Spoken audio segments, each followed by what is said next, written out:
Alright, hello and welcome to Green White Checker TV. Tonight we have the Area 51 Racing League Cup Series here tonight at Darlington. I say actually going to be a special event. You see the logo over on the bottom right there. We got the Priority Signs and Graphics sponsoring tonight's 100 lap event here at Darlington. So you got the points up here ahead. I say Larry Yingling still holding a pretty commanding lead there, 45 points over Chad Wilkes. Maxwell Caldwell third, Brandon Pasalacqua fourth, David Payton in fifth. Then you got Andrew Pleshy, Todd Merkel, Jim Brooks, James Ledford, and Robbie Richards in the top 10.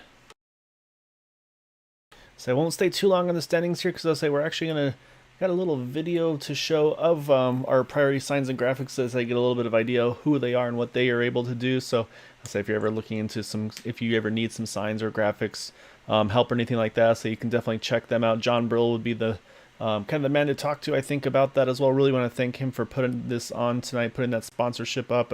Means a lot to the league and everything as well. So here's some info for the priority signs, priority signs and graphics.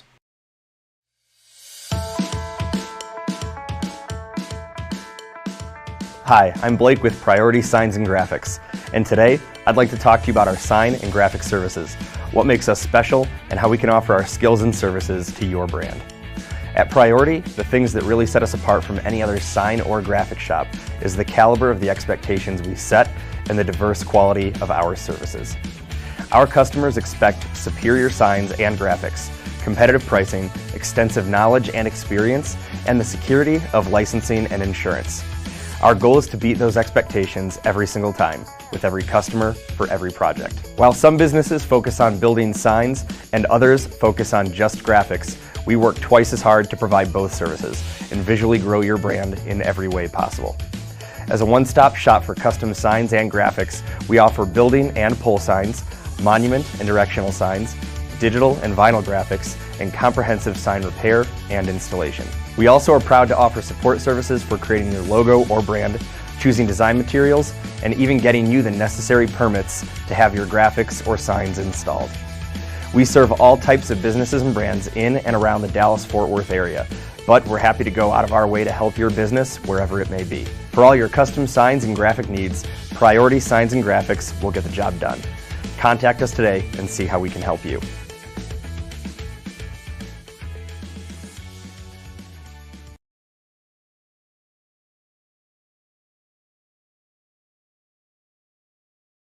Alright, so say it's some info about the company. I say it's based in the Fort Worth area of Texas. So again, really want to thank John Brill for bringing them on board to say able to get a sponsor for tonight's event. Saying this is going to be one that is going to be a tough one tonight for these drivers. Say as obviously Darlington nicknamed the Lady in Black. It's going to be a challenging one tonight. I say this is pretty much you race the racetrack here.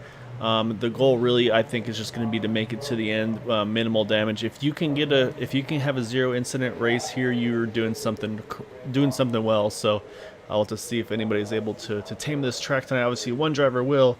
The question though is how many drivers will she bite this evening?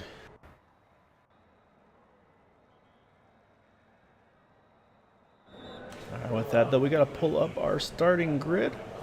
Looks like pole position tonight is going to go to the 63 of Logan Helton. Puts a stellar lap in, over 0.2 of a second quicker than second place there. 67 of Larry Yingling. You got Maxwell Caldwell in third, Chad Wilkes fourth, Brandon Pasalacqua in fifth, David Payton sixth, Jason Bridges in seventh, and Todd Merkel in eighth.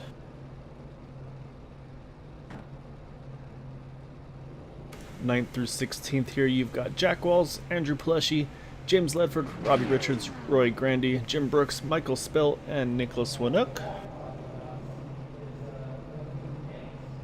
And the remainder of the grid here, you got Bud Steele, Gary Corley, and John Brill. As you can see, there's a lot of drivers choosing to make that strategy call here of starting towards the back. They don't want to risk, I believe, the being up front early on. So again, this is going to be definitely a challenging one here tonight. And actually, it looks like I see a strategy call here early on. See the 38 David Payton. He's actually jumping into the pits. So I think he's going to try to start this race a little bit behind the field. Basically, once the green flag flies and the field clears the pit road, he'll be able to jump out on track. So I think that's a strategy call for him, just to try to stay out of anything, because again, say with this track, you're running up against the wall, and it's going to be extremely easy to get caught up in incidents of your own making or of others, unfortunately.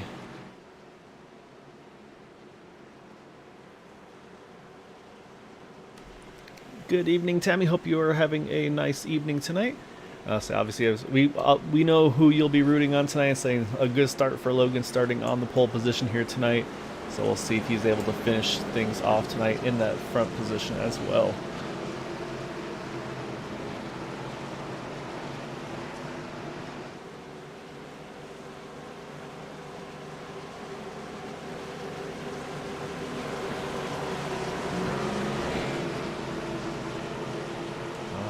Pace car's ducked off. It's going to put it into the hands of the 63 of Logan Hilton. Larry Yingling to his outside. Again, this initial start is on the green flag. From there on out, leaders have control of the restarts.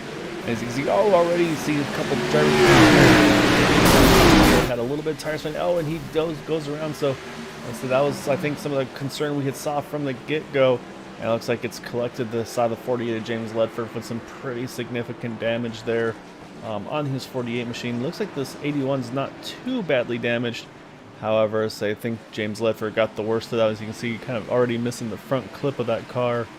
And I'd say just getting the power down is not going to be an easy one tonight. So let's go back and see what exactly happened there.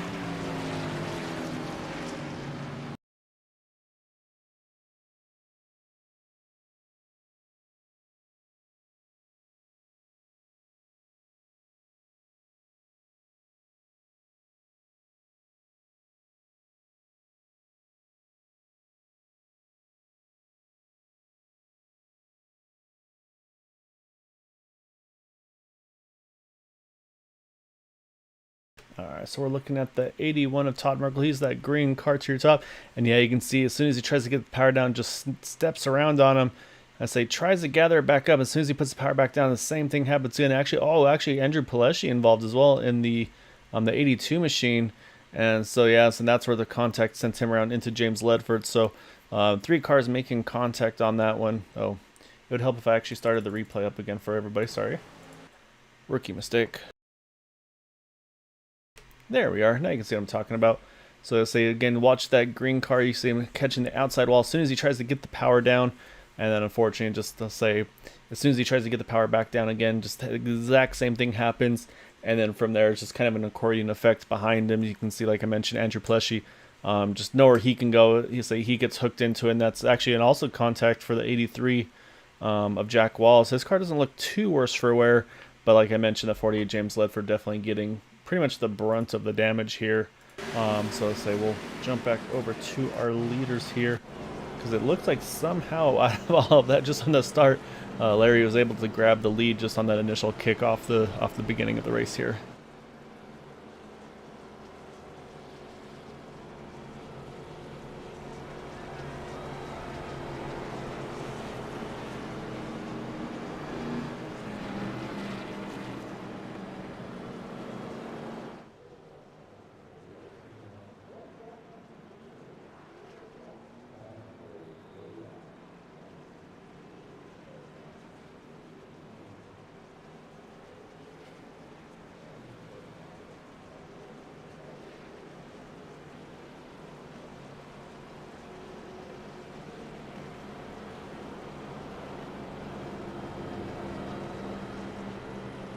Alright, so say taking a look at everything, so I'll say the car we got to keep an eye on is that 48 James Ledford. Looks like he went ahead and did have to use that first fast repair. Say I believe, yeah, I can see a little bit of crinkle still on the 81 of Todd Merkel, I believe, on that left front. So I think he went ahead and he's just going for manual damage repair, which I think is definitely the right call for a track like this. Andrew Pileshi, same thing. You can see the rear end damage to his 82 machine. And then, of course, I mentioned the other driver involved, the 83 of Jack Walls. It looks like he also still has a little bit of damage to his car, but he chose to stay out here.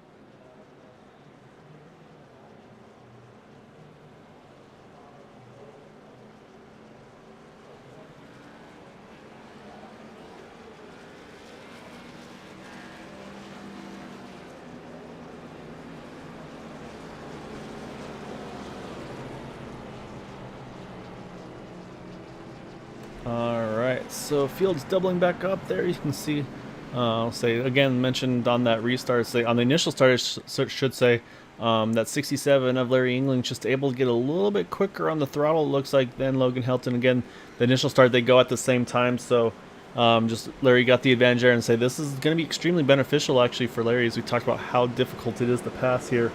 Unfortunately, Logan not able to take advantage of that pole position here for the restart at least, but again, really long way to go. We're only on lap number 5 here, so still over 90 laps to go in this one. So we'll see how this restart goes. So again, Larry with the control of it definitely is going to have the advantage here. So we'll see there. And we're going to give this round attempt number 2, and you can see, yeah, Larry's going to go early here. That's going to help things out. Oh, you see actually Jim Brooks, he's really bogged down in the back there in the 76 car, definitely slowed up the inside line.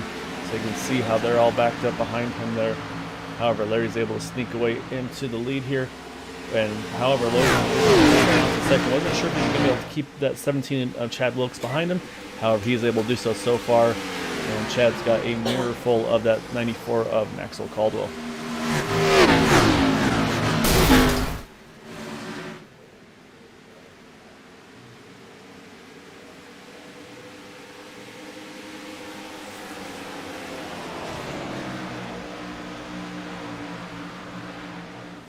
Right now, up front, things pretty stable.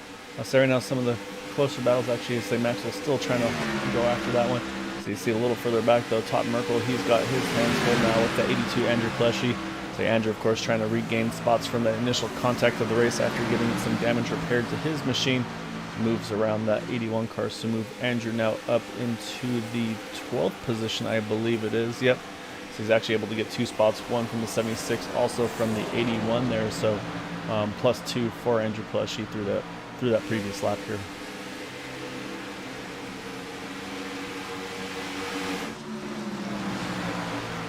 Also pretty close right here between these 3, actually up front as well.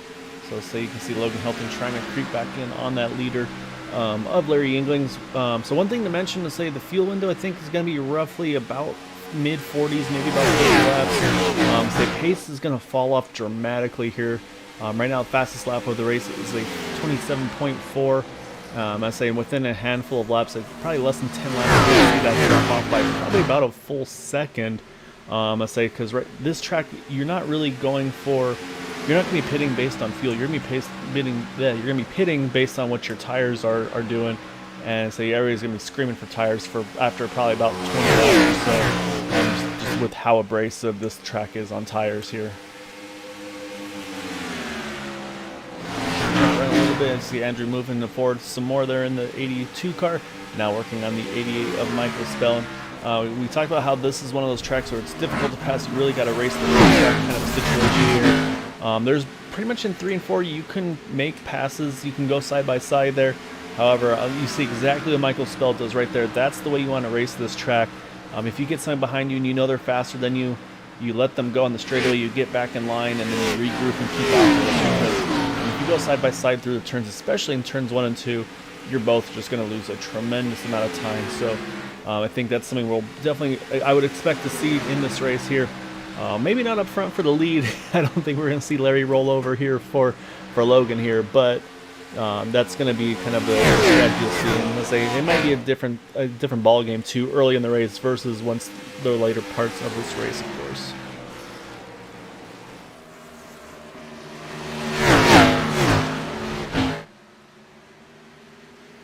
So right now, everybody's in a pretty good position here. Everybody's staggered off just a little bit. So actually, as I said, saw one car slow off of turn number 2 down the backstretch. That's the 65 Gary Corley. Definitely heavy damage to the left front and left rear of that car. Gonna put us back under caution here. Let's go and see what happened to Gary. It actually looks like all corners of that car are pretty roughed up there. So definitely went for a bit of a ride here, unfortunately. Comes out of turn number 2 here. A little bit further forward.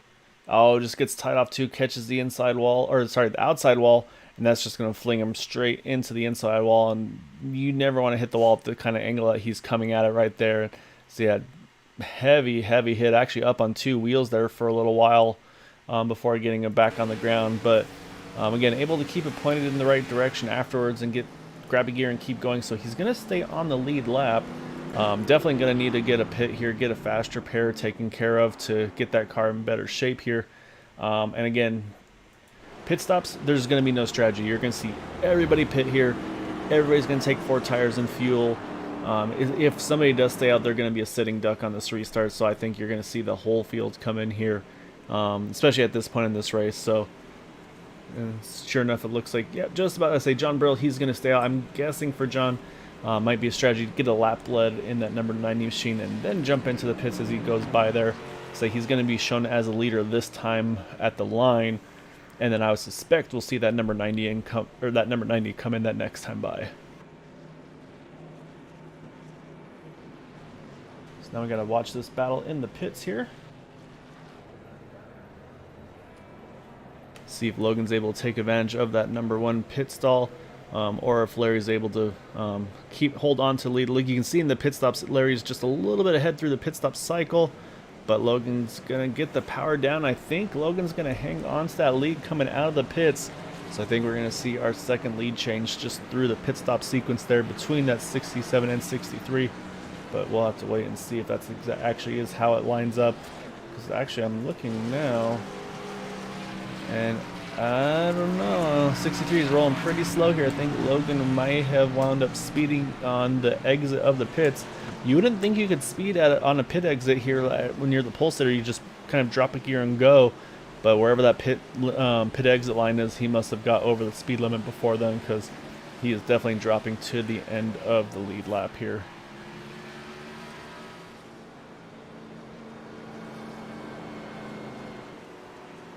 So we jump over back to Gary Corley. Unfortunately, did get trapped a lap down after getting the damage repaired to his car, so he's going to be the only car one down here. Also seeing, actually looks like the 90 of John Brill, he stayed out. So I'll say he's gonna have control of this restart. So this is gonna be one of those things we talked about. We're out to keep an eye on what the tires and fuel and everything's gonna be, because say John's gonna be on about 15 lap older tires, and it's not gonna be pretty here. So I would suspect, knowing John the way he is, I have a feeling he's probably just going to kind of get this race kicked off and probably jump out of the way and let the field go by. But I'll have to keep an eye and see. And I also noticed the 76 of Jim Brooks not showing on track. I'm not sure if a connection issue or technical difficulty or what, but I'll keep an eye and see if he's able to get back on track here shortly, hopefully.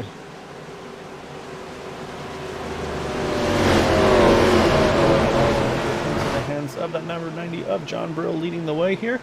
Again, he has choice of when he wants to go, if he wants to wait for the green flag or go earlier. He's going to go a little later, which is going to make it sketchy on the start. And sure enough, there he goes, Bud Steele. He's going to go around. Oh, we got more involved as well.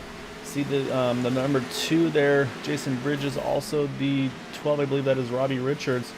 Somehow we stay green with those 3 spins. I think they all spun to the inside, so they kind of got away with it somehow. So we stay green here. Actually, trouble on the backstretch as well. John Brill, unfortunately, John Brill with those older tires, he's got heavy damage to the front of that number 90 machine. So he's going to be, unfortunately, now also involved in this one. That's going to bring out the caution, which is going to be a big break, I believe, for Gary Corley. Although, I think Gary may have got caught up in that initial start incident as well, because I see some damage to the nose of his machine. So let's go back and see kind of what all happened here. We'll go back initially to the first for the caution.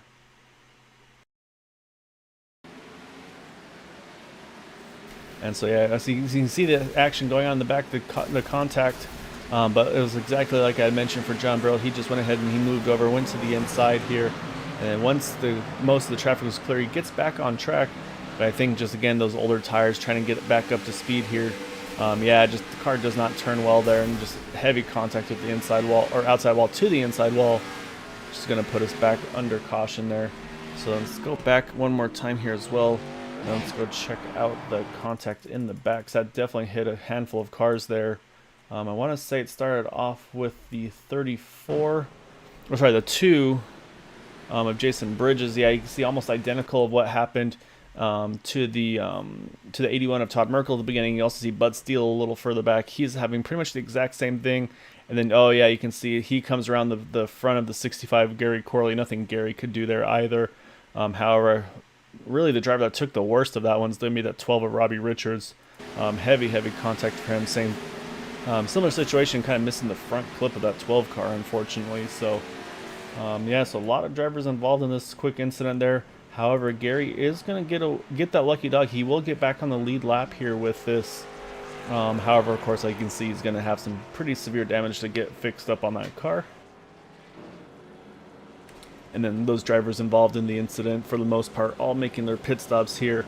I noticed that pretty much Michael Spell, James Ledford, Todd Merkel, all in the pits, Robbie Richards, and of course Gary Crowley. I think we'll see him in the pits shortly as well.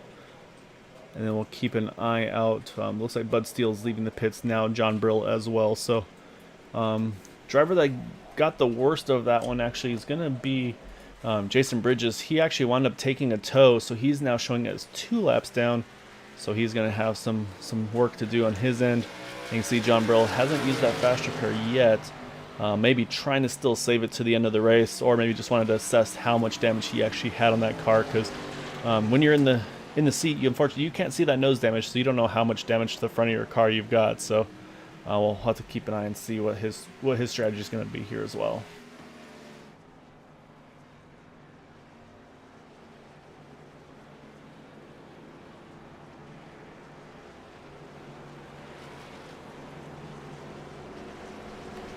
So yeah, so while we are under yellow here, so top 5, as you can see, pretty much the top 5 of the grid for the most part.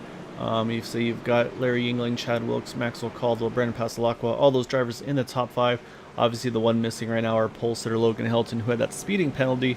However, moving back up into that 5th spot now is that 82 Andrew Pleshy. We saw him involved in that first incident at the beginning of the race.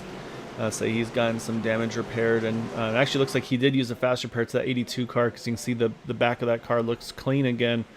So I think fast repair has been used for his car. However, he's gone from 10th to 5th now on the grid, obviously pretty much from the back to the front for him after the contact. And then also the 18 Roy Grandy as well, from 13th to 6th. So again, just about looks like 19 cars took the grid. Still have 18 on the track. Not sure what happened to the 76 of Jim Brooks, unfortunately, but he is showing disconnect at the moment, 6 laps down as well. So right now, Jason Bridges is the only car 2 laps down and in the 18th position.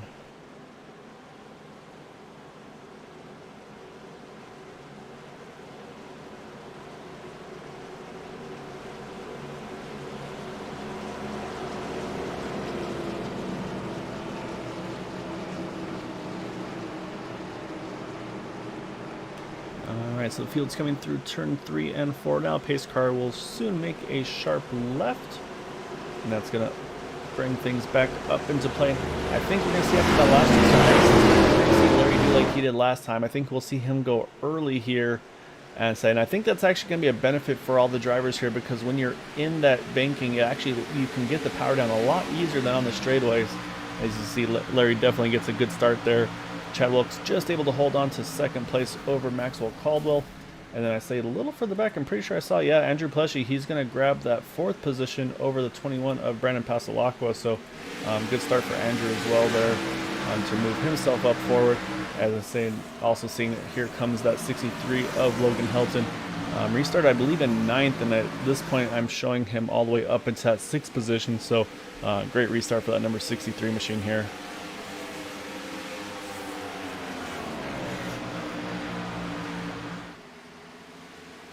However, back up front, good battle here between the 17 and the 94 Maxwell Caldwell, though. He's going to grab that 2nd spot from Chad Wilkes here in that number 94. So now we'll see if Maxwell's able to try to put some pace back onto the pressure onto the back of the 67 of Larry Yingling.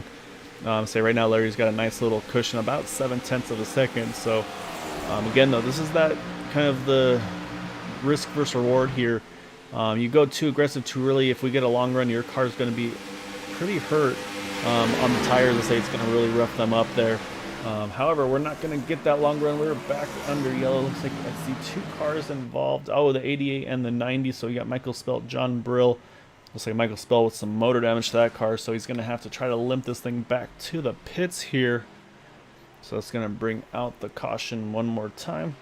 Let's see what happened to Michael.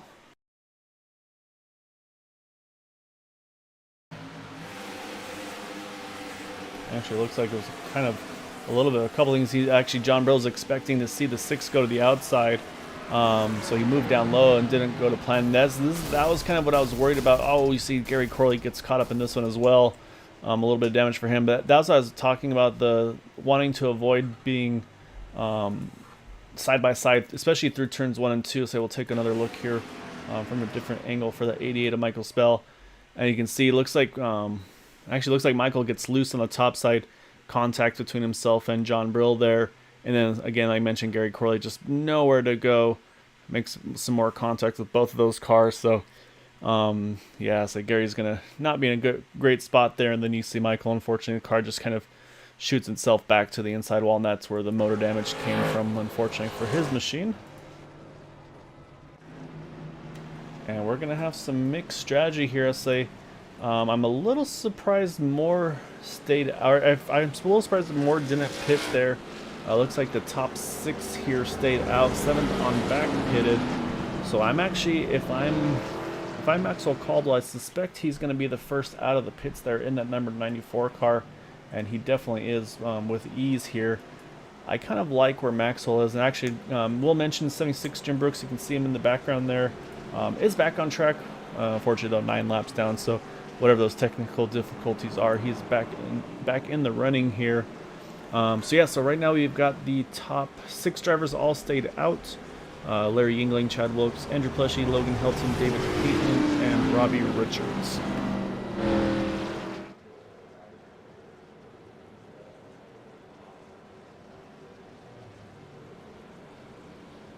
So I see a few drivers coming out of the pits here. You see John Brill in the 90. Looks like he has used fast repair number 1 on that car. So I say John's going to have a nice clean car to use again. Say, unfortunately, we saw earlier missing that front clip. Definitely, though, back in business there. Michael Spell, though, he's still sitting in the pits getting damage repaired. Same thing goes for the 65 of Gary Corley.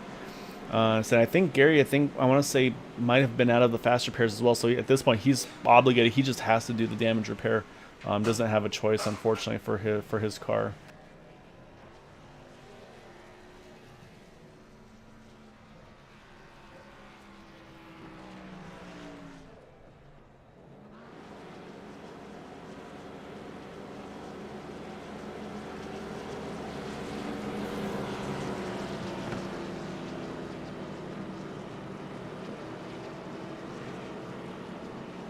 So I think if you're Maxwell Caldwell here, you're going to want to see a longer run here. Say again, we're only about just over a quarter distance of this race here. Say we're on lap number 27, so 74 to go. We'll probably restart with just over 70 to go. But yeah, so I mean, I think Maxwell right here, he's hoping for a slightly longer run. That way, again, the tire fall off will start affecting the leaders, I think, before it'll hit him. As we mentioned, say some tracks you kind of get that fall off of maybe about a second or so, and then the tires kind of just cycle and even out. But we mentioned here, it seems like the tires just continue to lose grip. So I think that's going to be kind of the goal for that number 94 cars, to be able to probably grab a couple spots if you can safely on the restart, and then be able to kind of just, again, use that fresher tires, use that little bit of extra grip here to kind of work his way up through this field.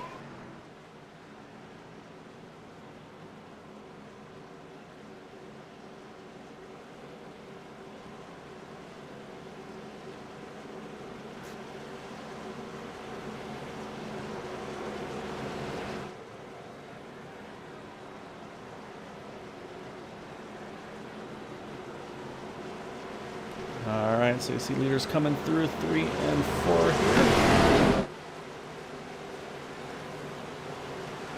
You see that pace car make a sharp left in just a moment there. Now again, we wait for Larry Yingling. What is his strategy here? I think, again, if I'm him, I go a little early. He does just at the exit of turn number 4. Again, I think that's going to be beneficial to all the drivers there. And so he's going to get things back underway here. And so we'll keep an eye on the fresher tires versus the older tires. I say, it looks like I think I saw Maxwell. Yeah, he's definitely made some moves early on, able to get by Robbie. That's going to be 2 spots for him right off the start of this one. That's exactly what he's going to be looking for. Oh, and that's the back I saw. Oh, Robbie Richards got loose. He's able to hang on to it, though, so great save by him. Now he's going to try to get merged back up on the track as quickly as possible. It's kind of the next fight that you got to put. But as I say that, he's going to make contact with John Brill. Oh, it's going to take out James Ledford. Heavy contact for the 2 of them. You see the 90s able to actually get back going again, and then the 48 car also, but has motor damage. But somehow, again, I think they got low enough off track that we stay green here. And then as Logan Helton, you see he's been able to work himself around the 17 of Chad Wilkes. Again, Logan trying to recover from that pit penalty in that number 63 machine.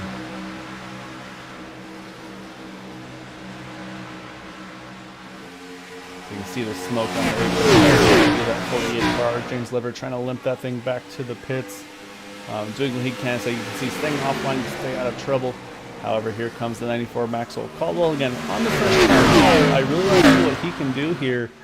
Saying this is where kind of, again, you have to be careful. As you can see, Andrew Pleshy big loose there off of turn number 4.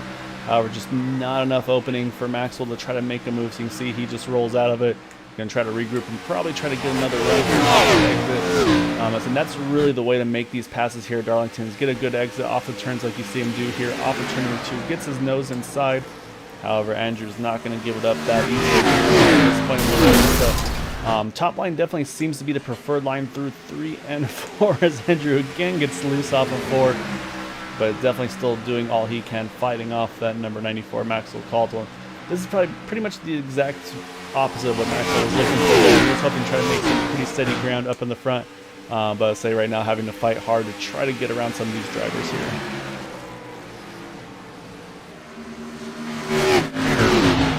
Also up front, you can see Logan Helton. He's got to the rear bumper of Larry Yingling here. Okay, so we'll hop on the back of that 67 car. That's pretty much all you're going to see here. Is that number 63 car. And as you see in the background too, though, Maxwell Caldwell has now been able to get around Andrew Pleshy. As you see Logan Helton, he's going to peek inside of that number 67, entering turn number 3 as they go side by side through the turn. We'll talk about that top side being where the momentum is, and yeah, there, sure enough, you see Larry able to keep the power down a little bit better than the 63 Logan Helton, and that's going to help him hold on to this lead at this point in the race. So right now, kind of field split up just a little bit. Top 4 all together.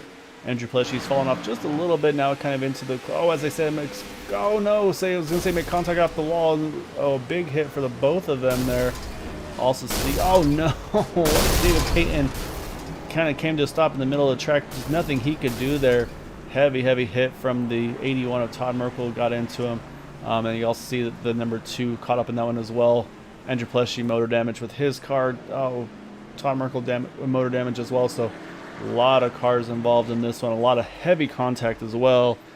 So we'll try to go back and kind of catch all of it as it happens. So we saw the initial contact going on as we jump back to look at it with the 82. I'll say he was battling with a 38 of David Payton, and I say he just didn't have the exit off of 2 that he was looking for here. You see, he catches the outside wall, and then just tries to catch it, but then unfortunately, it's just going to send him into the path of that number 38 car. And I say there's just nothing that David can do in that situation either. And again, both just extremely hard contact with the wall. And again, I'm running at like a quarter speed right here, so it looks like things are taking forever to happen up here. But then you'll see coming into the shot in just a second, you see a 33, Nicholas Winook, he sneaks by, but then unfortunately, Todd Merkel just heavy hit into the back of the 38 car, almost goes up as high as the catch fence there.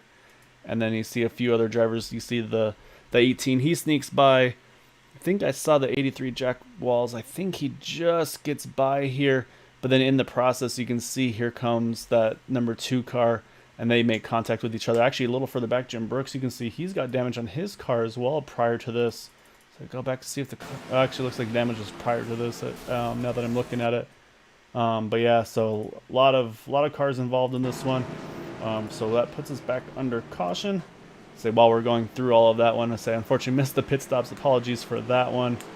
However, I believe the pit stop cycle, I'll say we do see our first strategy call here. Maxwell Caldwell, he actually takes 2 tires there. Again, he was on fresher tires than the leaders, so he wanted to try to take advantage of that and jump to the front. And so he is going to come out with the race lead here. And then Logan Helton actually able to beat the 67 out of the pits of Larry Yingling, so move Logan up into second. And you see those 3 in front of them are John Brill, Michael Spell, Jim Brooks. They're all going to take wave rounds here and get at least one of their laps back. I say this is one of those best opportunities to do that at a track like Darlington.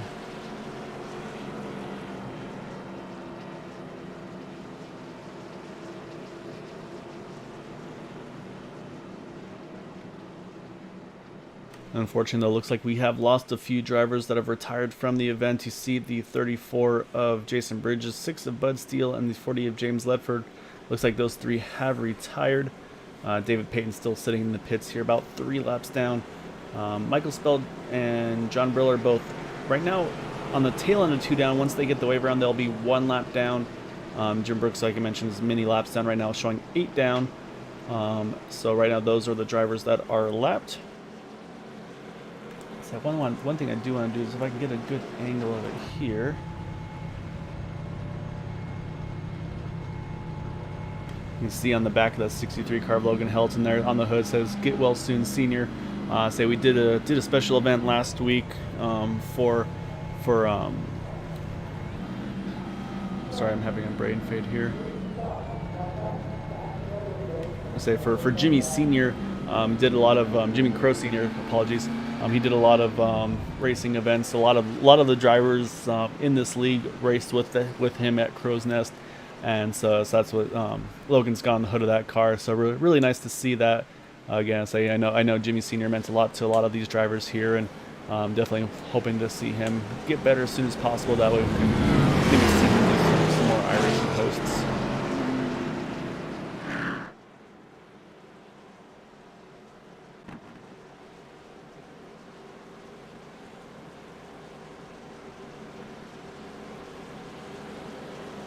Alright, so I'm going to say this is going to shuffle Larry out of the front row for the first time tonight.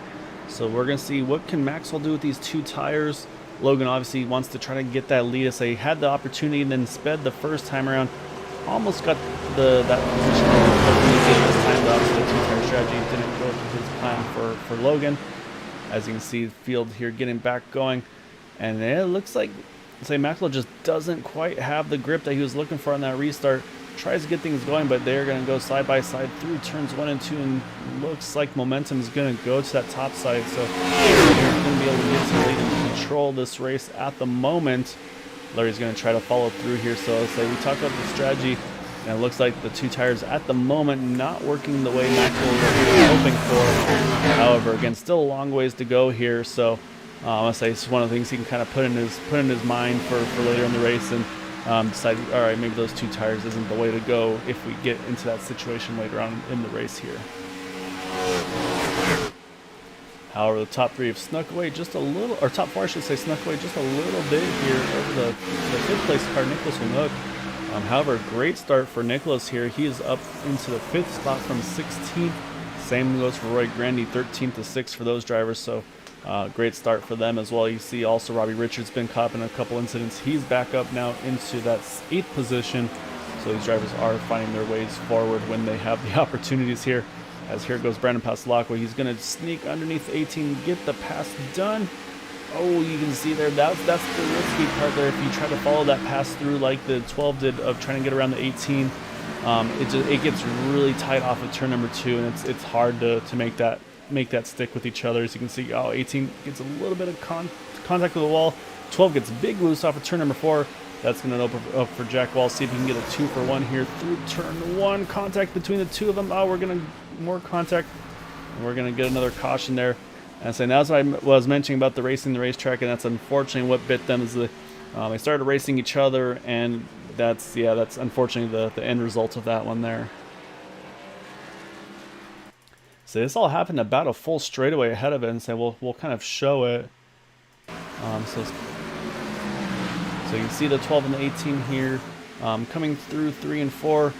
You can see 12 gets loose on the inside, the 18 caught the wall on the outside, and that's where Jack Balls gets the big run here. So he's going to try to get around these guys, and as he does, he has to enter extremely low, but then of course I say that's just going to wash him up across the track a little bit, and that's where he makes contact with the 12 of Robbie Richards. And then you can see, unfortunately, they make a secondary contact, and unfortunately the 18, nothing of Roy's fault, just wrong place, wrong time, so gets a little bit of damage out of it, but I believe everybody else is able to sneak by from what I could see there. Yeah, it looks like everybody's able to get by there, so that's going to put us back under caution, and looks like pit stops are going to be happening once more. So even again, we talked about that short run, it's not worth the risk on them staying on the old tires. I think they saw what happened that last time, maybe saw the 2 tires as well for Maxwell, and they just decided they don't want to be that odd man out. So leaders here all hitting the pits. 65 of Gary Corley, I think. Either maybe just trying to get a lap letter, say, you know what, I just need to try to get some clean air and see what happens to me here. However, what this will do is Michael Spell, he got the wave around, he's back on the lead lap. Looks like John Brill's going to stay out. We'll see if Jim Brooks, John Brill, we'll see if they stay out or not, because I don't think the pits are open for them this time. Should be next time around the pits will be open. But if they don't, though, if they don't pit, that'll put John back onto the lead lap, and like I said, for Jim, he's got a long ways to go. He's showing us 7 laps down, so he would need a lot more yellows. And as being one of the lead admins here, I don't think he's going to want to see that many more yellows in this race. As here comes Gary Corley. Yeah, I think he was just grabbing a lap lead there. Now he hits the pits. But it looks like I mentioned, though, Jim Brooks is going to stay out, and so is John Brill. So those drivers both going to get a lap back. And looks like Logan Hilton able to hold onto that top spot in the pits. And this time around, there is no strategy. All the leaders there went ahead and took 4 tires and fuel.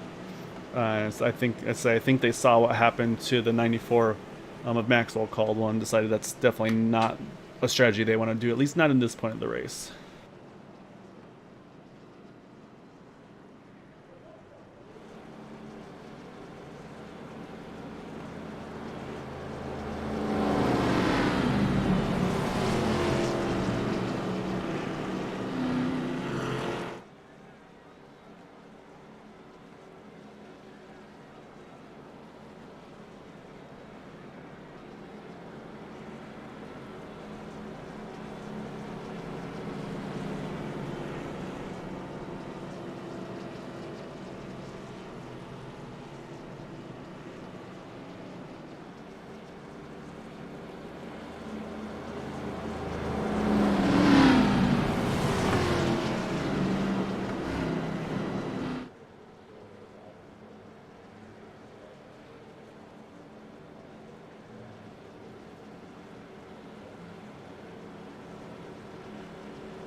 Alright, so lights are off of the pace car here. And say we're on lap number 47. I believe, though, other than the start of the race, this is the first opportunity that Logan's going to have here to actually be the control car for a restart here. As we mentioned, say that initial caution at the beginning of the race, Larry's just a nose ahead, so now Logan's going to finally have the opportunity to actually kind of set the restart pace that he's going to be looking for. So I'll say we'll see what he's able to do in that number 63 car. However, again, though, he's going to have a lot of competition, say, from that 67, 17, 94. And again, like I mentioned, so you can see the 2133 there, they're making their way back forward as well. So we'll have to see how this goes.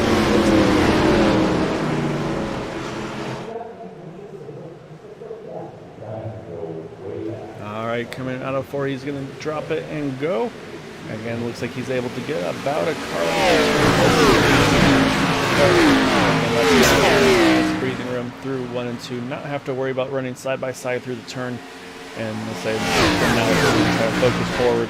And again, let's say at this point in the race, these drivers, like, I don't think we're gonna probably have to worry about fuel mileage or anything like that. Again, tires are gonna be kind of the main thing to get you to the end here. What I would be curious to see, though, it looks like some of these cars have that loose exit feel to them. I do wonder a little bit if they maybe consider putting a little bit of less fuel in the cars by the end of this race to try to keep them maybe a little less weight out of the back and see if that helps the handling of that car. But up front, though, Larry England, he is putting that pressure on the 67, or the 63, I should say. So Larry's going to try to see if he can find a way to get around of Logan Hilton here to get that lead back.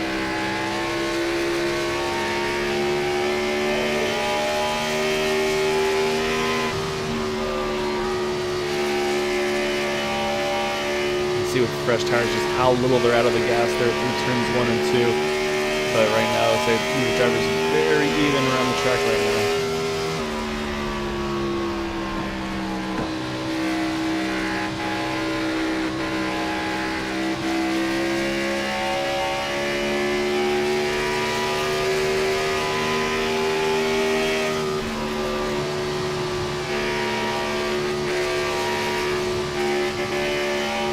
See the difference of lines here.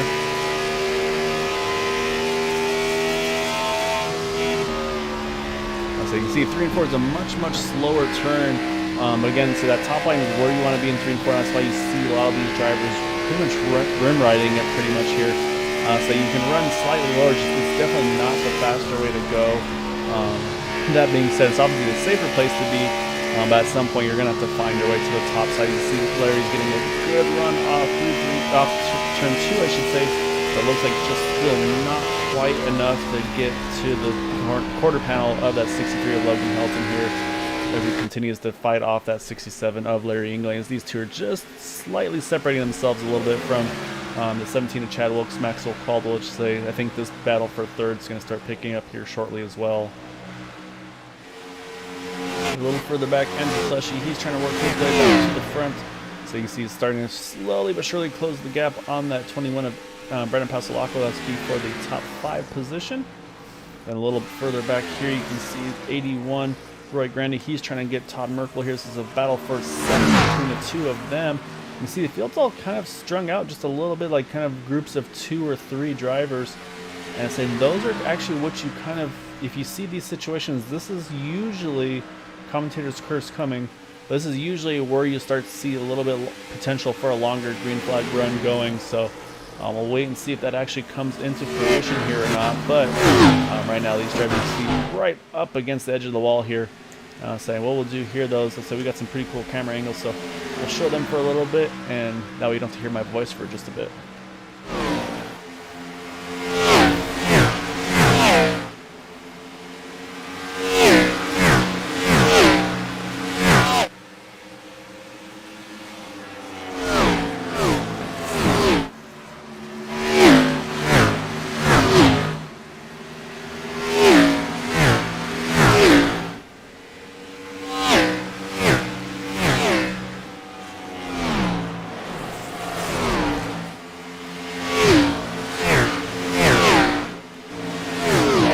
Now you saw the 82 of Andrew Pleshy able to get around the 21 of Brandon Pasolaco, and that was exactly what we said. You saw Andrew got up to him. Brandon said, okay, you know what? I see you're quicker than me right now. I'm going to roll out of it. You take the spot.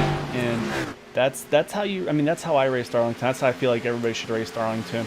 Obviously, you want to compete. You want to do as well as you can. But at some points, you just got to give a little bit and see if you can then return the favor. Maybe later on, hoping maybe Andrew's going to burn his stuff up than you are at the moment here. You see Chad Wilkes, Maxwell Caldwell, still a really good battle here for that 3rd position. Also see 81, 18 still having a pretty solid battle as well for 7th and 8th.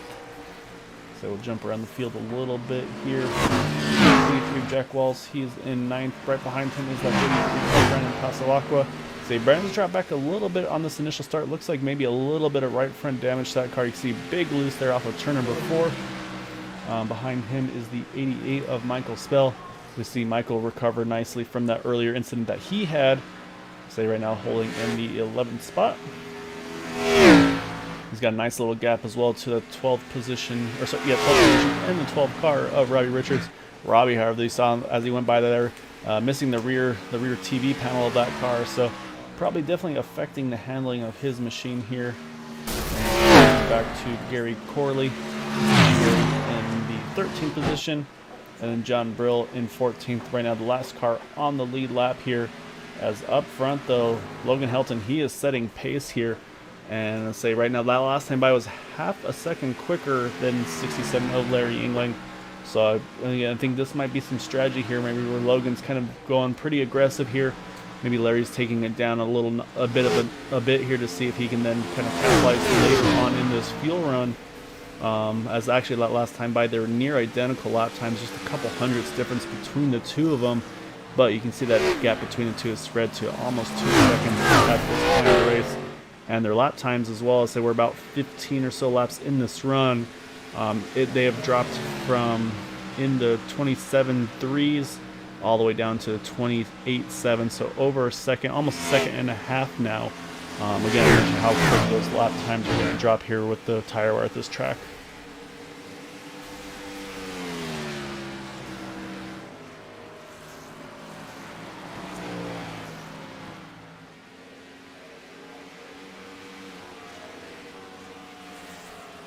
Yeah, you can definitely see these cars are starting to step out on exit a lot more for a lot of these drivers, and that's going to be, I mean, that's what they're going to have to be battling, and that's going to be the hard part of this race here. So you see Logan starting to slowly but surely catch up to that number 90 of John Brill. That'll put him a lap down. Again, Larry Yingling, lap times, looks like Larry's starting to pick up the pace a little bit this time. It's about 0.2 of a second quicker than Logan. You can see that gap from 2 seconds down to about 1.7. So we'll have to keep an eye on that as well here.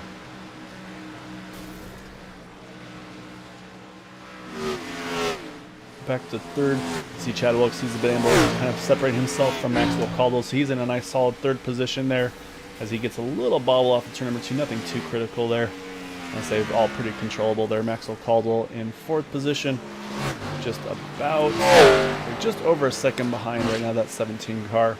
And behind him, that 21 of Brandon Pasalacqua. Kind of a similar situation here, about just under 2 seconds between himself and the 94. And we mentioned Andrew Pleshy in the 82 car. Same thing, about 2 seconds or so between himself and Brandon Pasalacqua. So things definitely separating out here on the track. But again, everybody's spaced out pretty evenly right now. One of the closer battles on track is still that 81 of Todd Merkel, the 18 over Wright Grandy. These guys, again, pretty much about half a second apart from each other. Lap time wise, they're pretty much running near identical laps. Every so often trades about maybe a tenth or half a tenth every time by.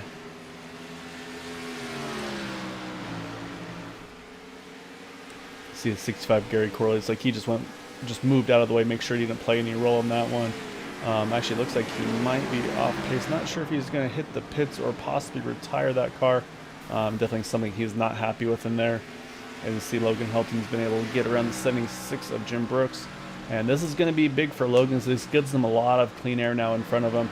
As you can see, also these leaders are starting, or these lap cars are starting to move out of the way. Oh, as you see, Chad Wilkes gets a little too higher in 1 and 2, catches the outside wall just a bit. But you can see this is what you see the lap cars, what you want to see them do. You want them to drop down, give you the preferred racing line, which here at Darlington is going to be the top, obviously.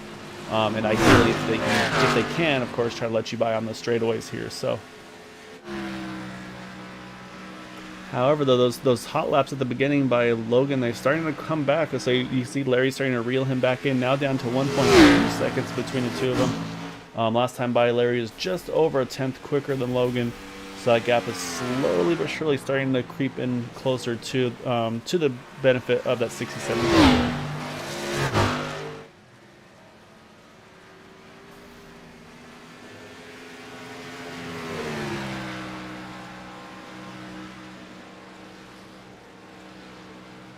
This last time by, I had a feeling like their lap times felt really close to me. And sure enough, Logan was 1/1000th of a second quicker than Larry, a 4:37 to Larry's 4:38. That's just how close those two are evenly matched here at Darlington. So yeah, just lap by lap, you don't know. And again, the other thing here though is we have 33 to go, 32 at the line. We talked about that fuel window. I mean, again, hopefully no commentator's curse here, but that's going to put them really close to that fuel window, being able to make it to the end. This would put them, I believe, just over 55 laps since their last pit stop. So this could also pull in some strategy calls here. Does anybody maybe think about trying to split the run in half? I don't think that's the way to go here, unless you feel confident about it going green, because as you see Logan loose off of turn number 4, that's going to definitely cost him some time to Larry. So we'll look at the lap time this time around, and yeah, Larry's able to gain just over 1/10 of a second the last time by 29.5 to 29.4 for our top 2 drivers here. But yeah, no, if you felt confident about the race going green, and you know you have to pit no matter what, this is where you maybe consider splitting this run in half, and then be able to use some fresh tires, and you'll make a ton of ground that way. However, again, it's a really risky strategy call, because the chances of cautions, as we've seen here at Darlington, are extremely high. So I think if you're one of these top few drivers here, you probably want to wait and see if there's a yellow, and if you actually absolutely have to pit, because it is always possible too with the pace fall. As you always see 6-3 just catches the wall a little bit with his right side through 3 and 4. That's pretty much Darlington stripe there. I don't think that's going to be too much to affect that car. See Michael Spelly's going to move on out of the way here, down the front stretch here. I'll say now Larry Yingling's going to have to try to navigate his way around. It looks like he's going to be kind of tight here to get him right on the exit of 4. And then again, I think you'll see Michael Spell probably move to the inside and give that 67 the top through here through 3 and 4.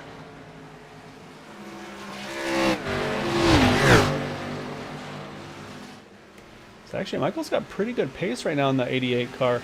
So he didn't lose much ground to the leaders there through that set of turns. However, you see Larry catches him at the worst possible spot here. You see Michael, he is going to move to the bottom, goes actually all the way down to the apron. But I think just that little bit's going to actually hurt the 67. I think it'll probably cost him a 10th or 2, and that's how sensitive these cars are at this track here.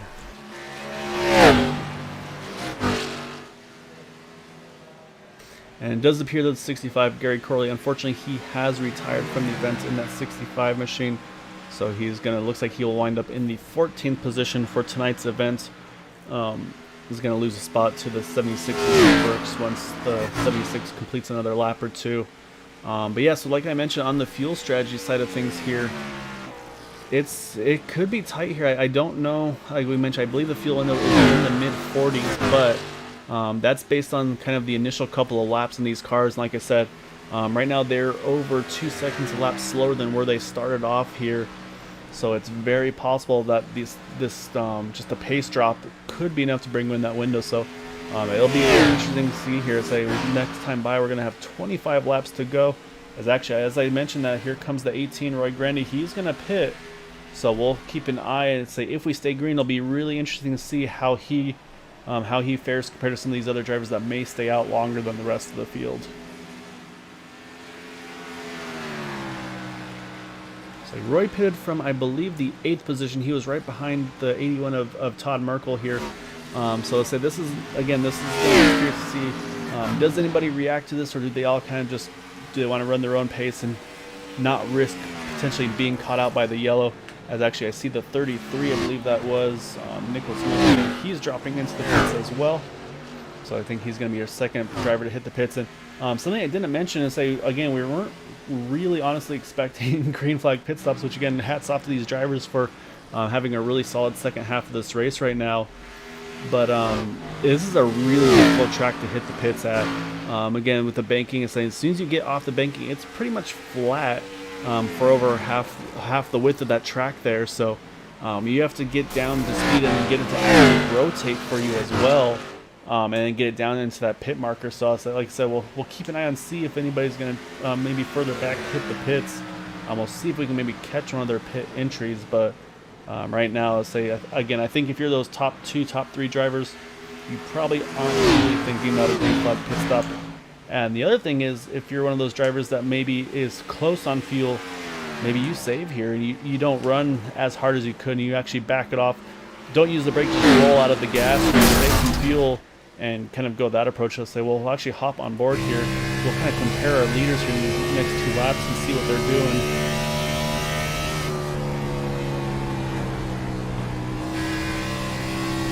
You see just how much wheel input Logan's having to put in that car. So you can kind of inner low, wash up low. You almost have a double apex here at Darlington in turns 1 and 2. And say we're watching through 3. say nothing out of the ordinary that I'm seeing from the 63 the way he's driving that this track here right now. Let's jump back to our second place, Larry Yingling, and see if Larry's doing anything different on his end.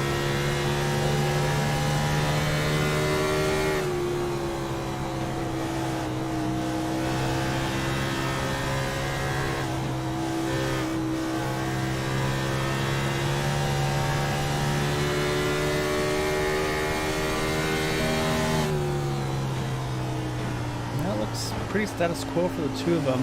However, one driver that I always have a sneaking suspicion might be Mr. Strategy would be this number 94 Maxwell Caldwell. As I say that, we have a caution. So it looks like the 21 Brandon Pasalaco, the 76 Jim Brooks, both involved.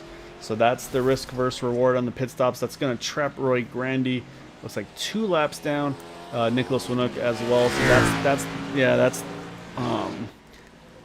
that's why you want to try it, but at the same time you don't want to try it. So let's go back and see what happened between the 21 and 76 here.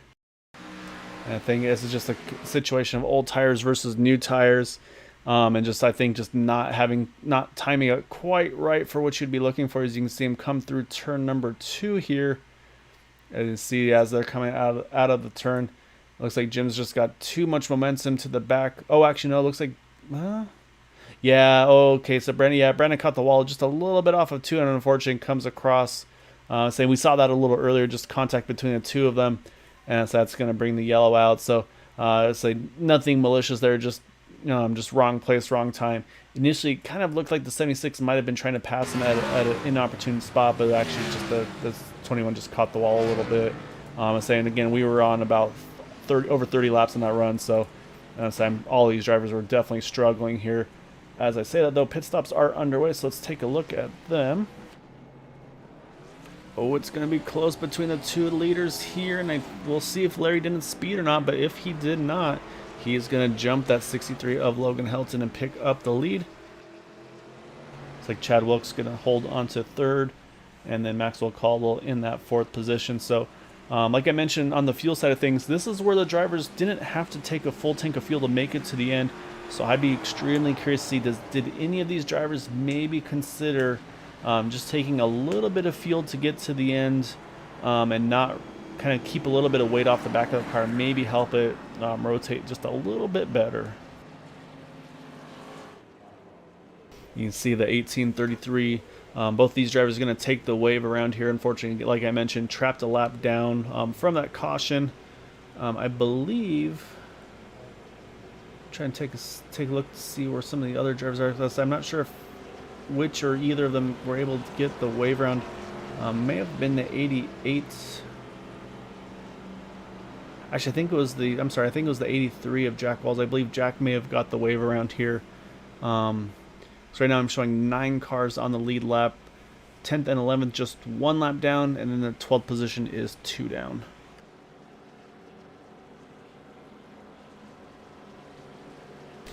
Alright, so we're going to be restarting here with just about 15 to go. So I think, again, we're going to see business definitely start picking up here at the end of this one. So you're definitely not going to see any give and take on the straightaways here at this point in the race. However, I think if you see a caution within maybe more than 3 to 5 laps, I think you're going to see the whole field hit the pits, except for maybe a few that might either try a strategy call and staying out, or possibly a 2-tire strategy. So this will sound terrible, and I apologize, but if you're the leader controlling this race, this would actually be a good point for where you actually maybe want to start on the straightaway, if you want to try to do a little bit of strategy to try to keep drivers. We've seen that tire spin issue, and we've seen both times where they have to start on the straightaways, drivers spun their tires and spun out actually. So that could be a strategy that gets employed here. Again, not recommending or suggesting it, but gamesmanship and things like that, that's always been a part of racing. So we'll see if there's any strategy calls from some of these drivers to maybe try to find a way to sneak a little bit of an advantage over their competition here.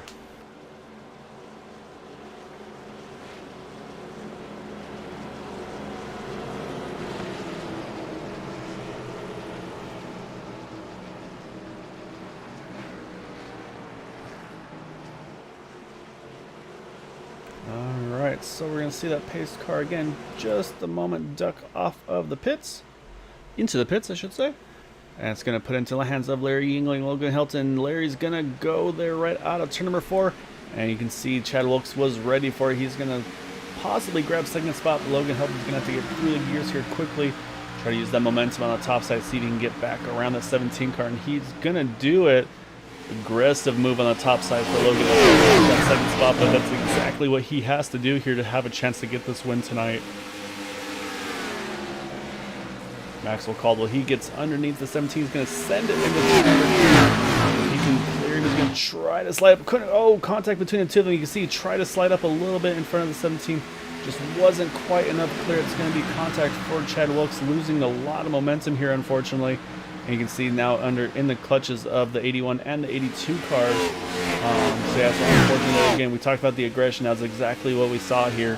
However, we still stay green, as Larry Yingling is able to stretch it out to over half a second over Logan Hilton. But again, I think we're going to start definitely seeing some quick lap times. I wouldn't be surprised if we start seeing these drivers' fastest laps of the race here. And as I say that, Larry Yingling puts down a 27.222, fastest lap of the race by over 1/10 of a second. So Larry definitely putting the hammer down on that number 67 car.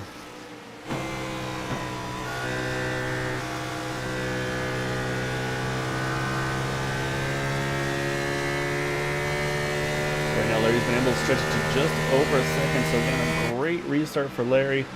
Really good job getting through those first couple laps as well. Logan Hilton's going to have to try to track him down. Say maybe Logan's kind of playing the opposite game here.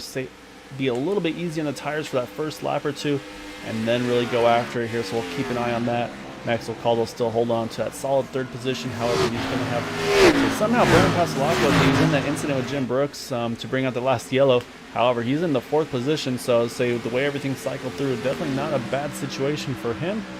He's going to see what he can do here. Jack Walls also great recovery for Jack, now up into that 5th spot. As we mentioned, unfortunately, Chad Wilkes now in the 6th position, was in the 3rd spot with that fight with the 94. But again, I wouldn't count that 17 out. I think we'll definitely see him start clawing some spots back now that he's got his momentum back in the right direction.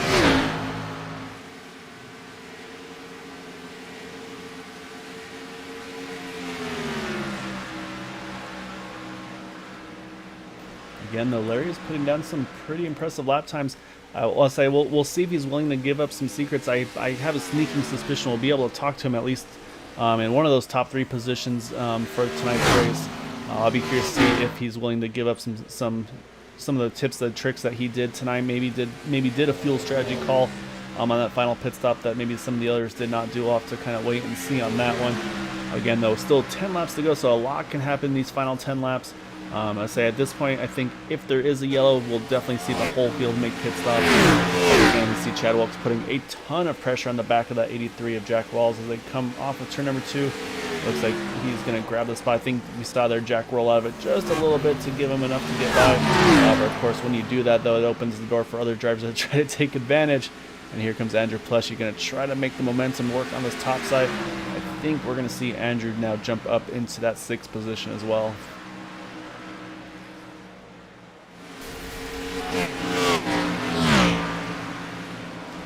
Saw a little bit of smoke. I think it was just a connection hiccup there, so say no harm, no foul there. Lap time wise, I would say I am going to say the lap times are starting to come back the other way. We'll keep an eye. Last time by Logan's quicker by about 1/10 of a second. This time around just under 1/10 of a second. So Logan's starting to slowly reel in that number 67 Larry Yingling. Like I mentioned, say we just a few laps ago, we're at 10 to go. We're already at 8 to go here. So Logan's going to have to really step up to try to close that gap to Larry Yingling. If he wants to try to have a chance at that one. Like I said, he catches the outside wall in 3 and 4. It's going to definitely slow his momentum a little bit. Again, I don't think it's going to hurt the car too bad. I think it'll still be pretty drivable there. Definitely going to cost him some time though that lap. As actually, as I say that, they run near identical laps, 28.2s for both of the front 2 drivers.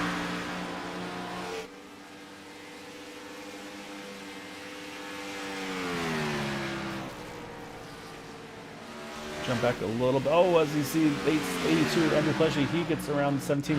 I also saw that Jack Walls big loose off of 3, somehow able to hang on to it. and able to keep it pointing in the right direction. So great recovery for him to hang on to that car there.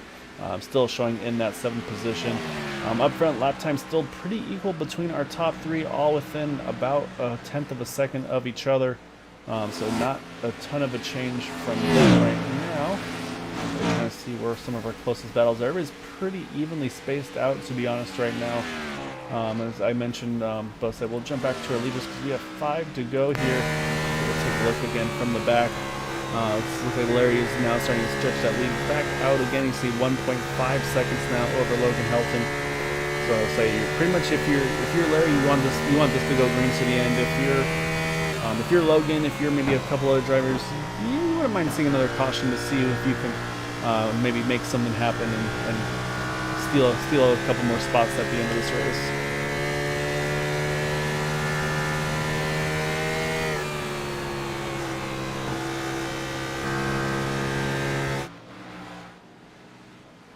Yeah, right now, pretty much, yeah, the whole lead pack here, they're all separated by a handful of seconds of each other.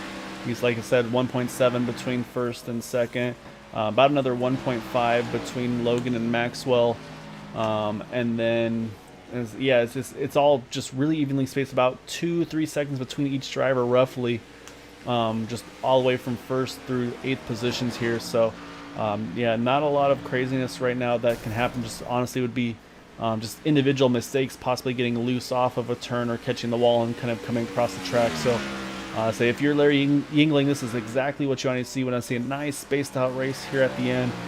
So you just want to try to get these next 2 laps as he comes through 3 and 4 here. He just wants to see, actually honestly, he just wants to see this next lap go clean. That way he can get that white flag and be able to finish it up here. So we'll keep an eye on, we'll keep an eye on things. Not too much changing. So lap times again still very similar between the top 3. Larry's starting to sneak away just a little bit here, but I feel right now these top 3 feel pretty comfortable in their positions where they are on track.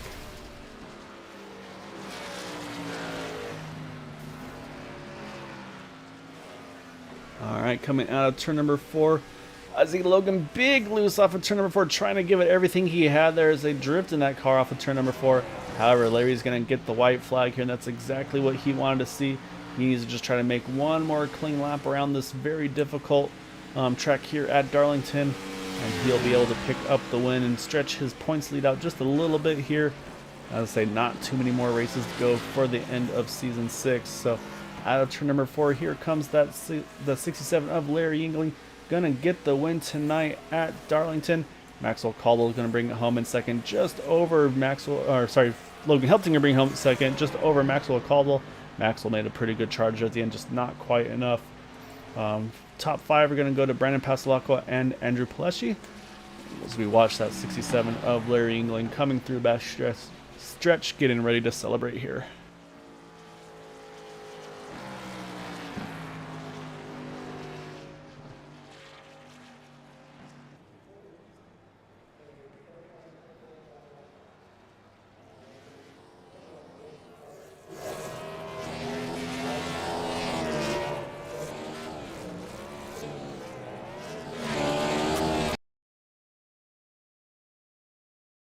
Alright, so we watched that 67 do some celebrations. Let me find our top 3 here, and then we will have a chat with Larry, Logan, and Maxwell. Again, great job by all those drivers tonight. I say it was definitely not an easy one. Had a couple of pretty good long runs there in this one. I say in the end, though, it's going to be those 3 getting the podium positions here tonight.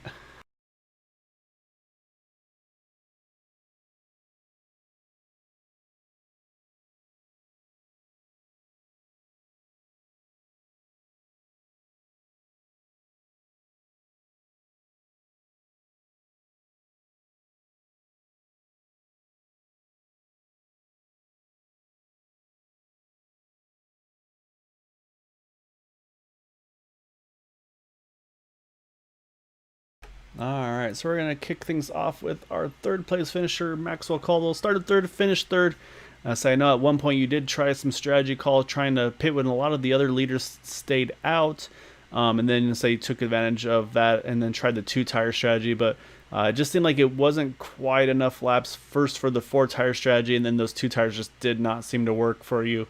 Was there anything different you feel like you maybe could have or should have done to give yourself a fighting chance against Larry and Logan there at the end? Larry and Logan are just the cream of the crop, man. I was looking forward to this race. Kind of been practicing all week. Me and Andrew been running some practice laps and thought we had a kind of decent feel for this. And I guess third ain't bad, but I was just looking to actually beat Larry at this track. Kind of normally history shows I run a little bit better sometimes, just in our fun races we've done together. But man, he just that loose setup, man, running off that right rear. He just knows how to do it. Kept the car clean, kept 0 X's on it, did the job. I tried the two tire strategy, didn't work well. I knew in practice, the left sides weren't wearing that bad. It didn't seem like, but the heat difference in the tires, I think, just made it really loose when I got it. So I just backed out of it on that restart and let them go.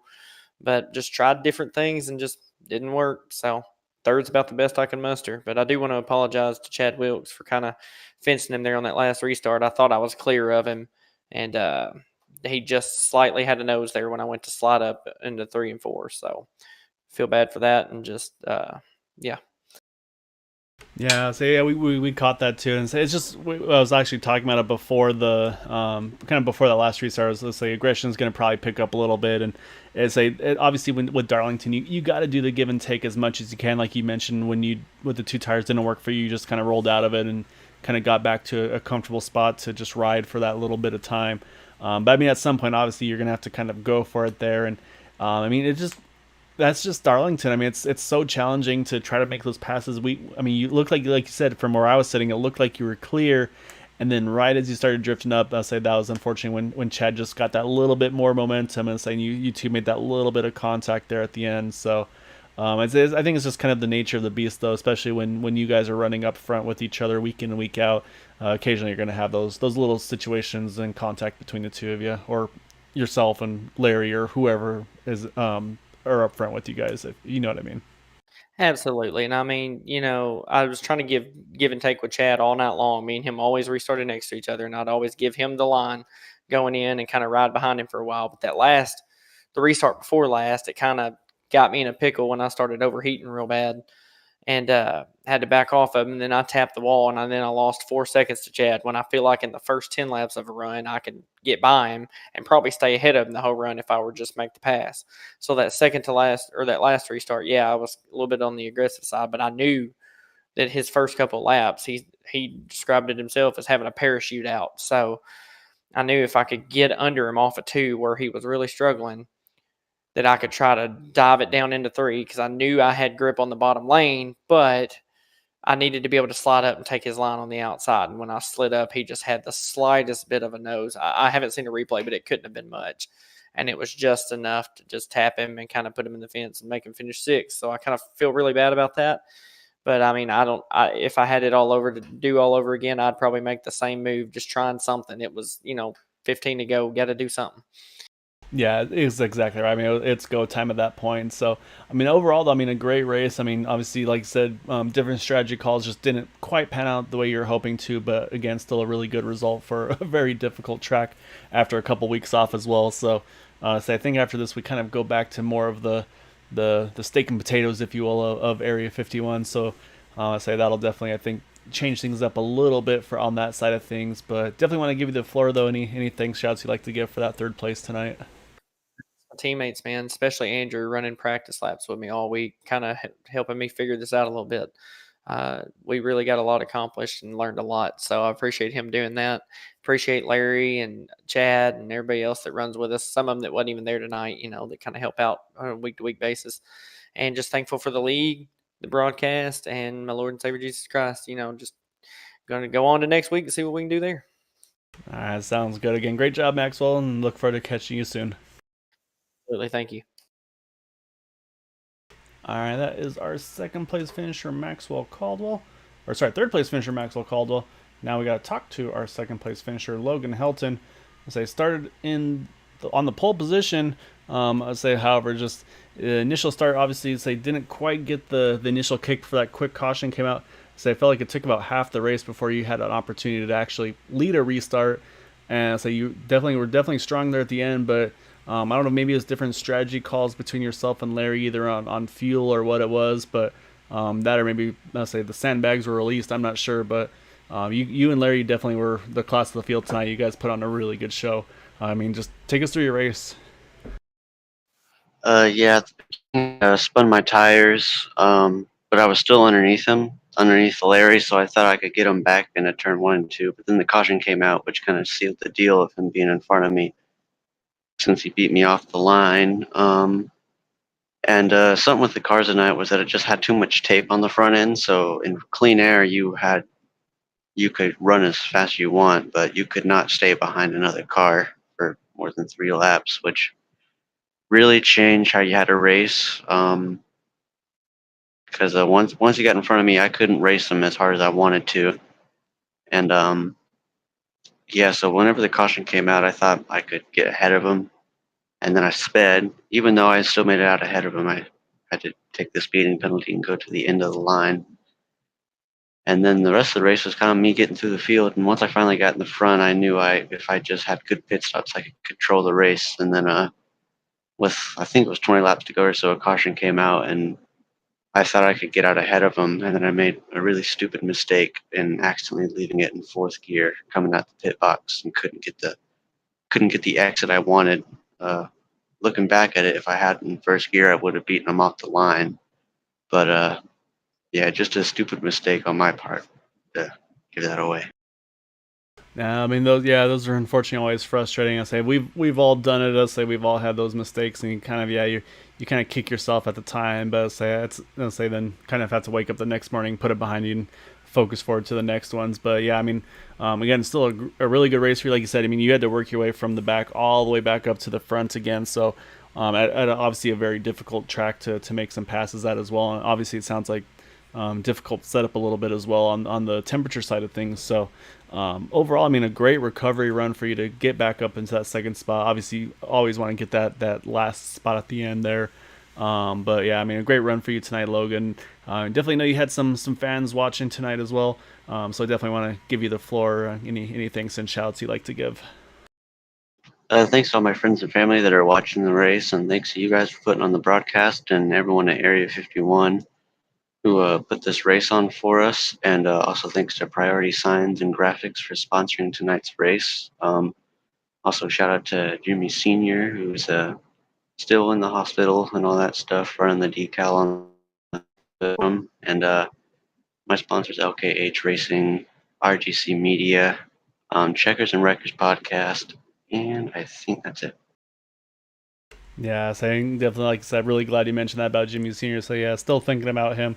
I saw that on your car. It was a really cool thing that you're able to do for him there. So I'm sure they both really appreciate it as well. So yeah, great run tonight, Logan. Like I said, obviously didn't get that last spot you're looking for, but overall, again, awesome race tonight.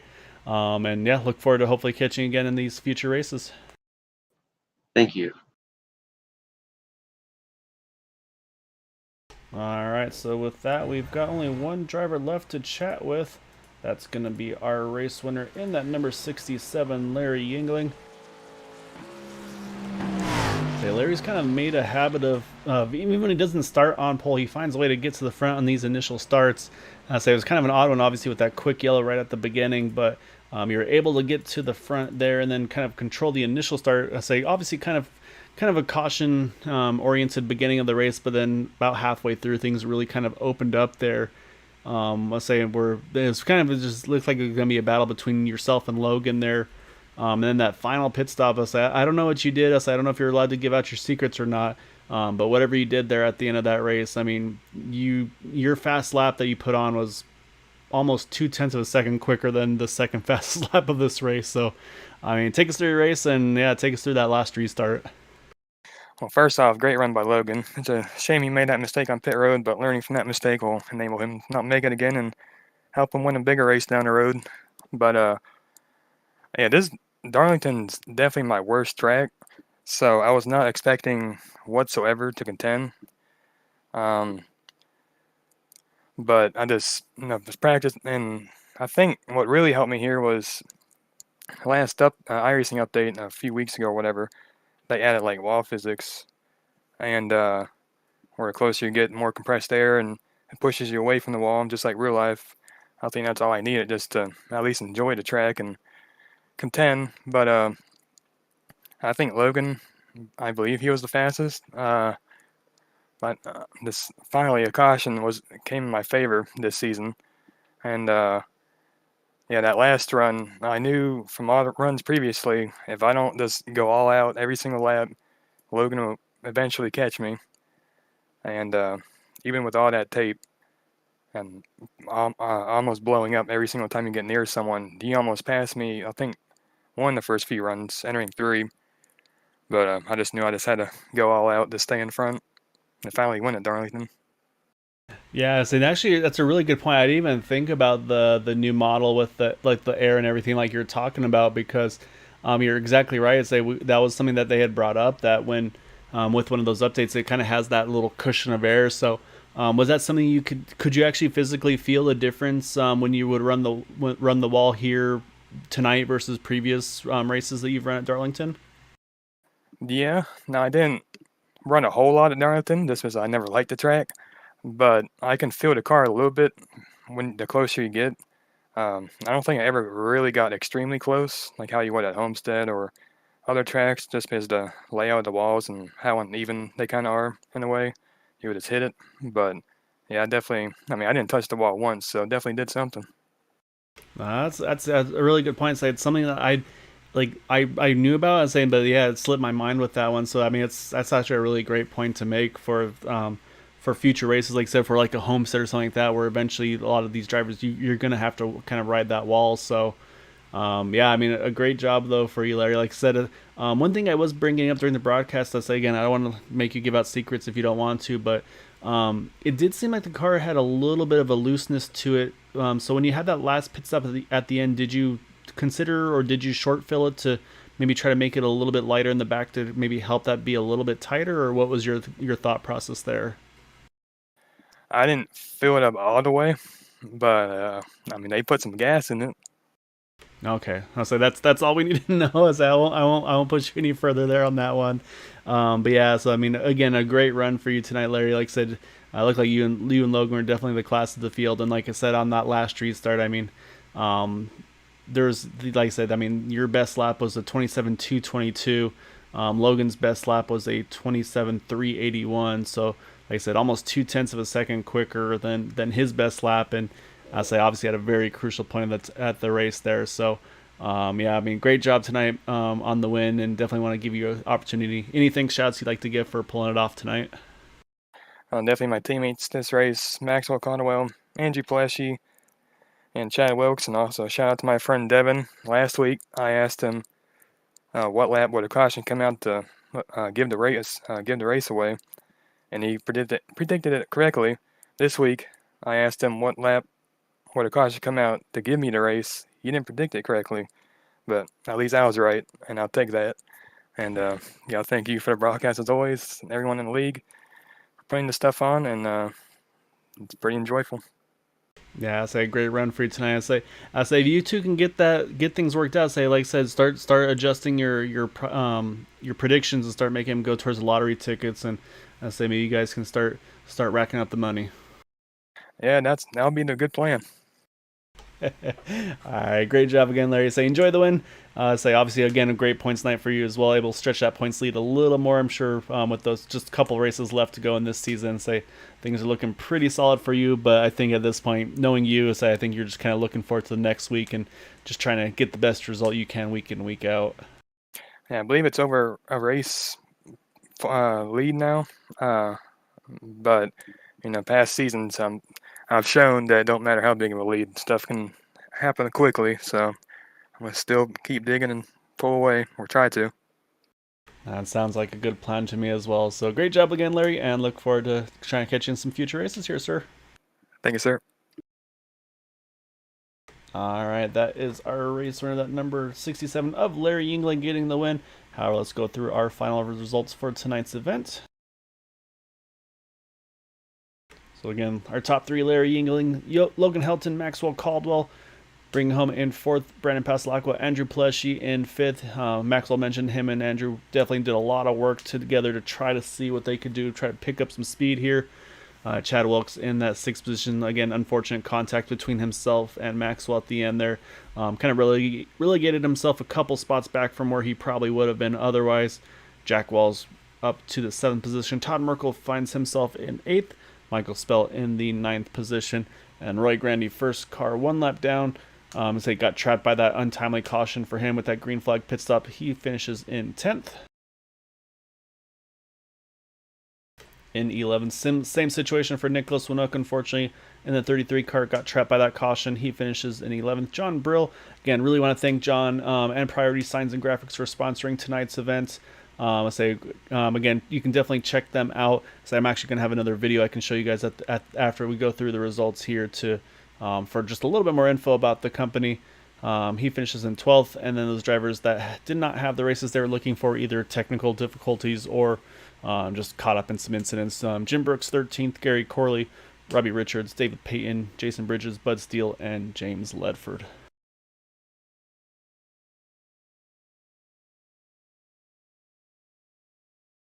So we'll get this other video here slided up just a second.